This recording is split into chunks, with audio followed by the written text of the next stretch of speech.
बॉलीवुड अभिनेत्री परिणीति चोपड़ा और आम आदमी पार्टी नेता राघव चड्ढा की लव स्टोरी इन दिनों चर्चा में है।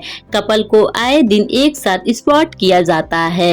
हालांकि बहुत लोगों के मन में ये ख्याल आता होगा कि आखिरकार परिणीति और राघव पहली बार कब मिले और दोनों के काम अलग अलग हैं, तो ये लव स्टोरी कैसे हुई, तो आइए आपको बताते हैं। परिणीति चोपड़ा बॉलीवुड इंडस्ट्री की टॉप एक्ट्रेसेस में से एक हैं।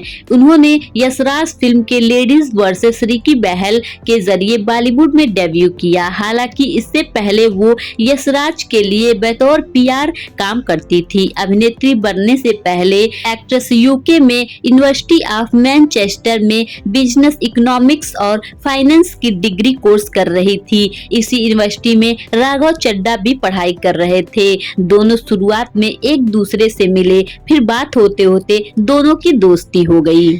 इस फिल्म के सेट पर दोनों ने खाई थी जीने मरने की कसम। जब परी पिछले साल चमकीली फिल्म की शूटिंग कर रही थी, तभी राघव सेट पर उनसे मिलने पहुंचे थे। ये बात कहीं बाहर लीक न करने के लिए मना की गई थी। दोनों ने शूटिंग के बीच क्वालिटी टाइम बिताया और उन्हें एक दूसरे से प्यार हो गया।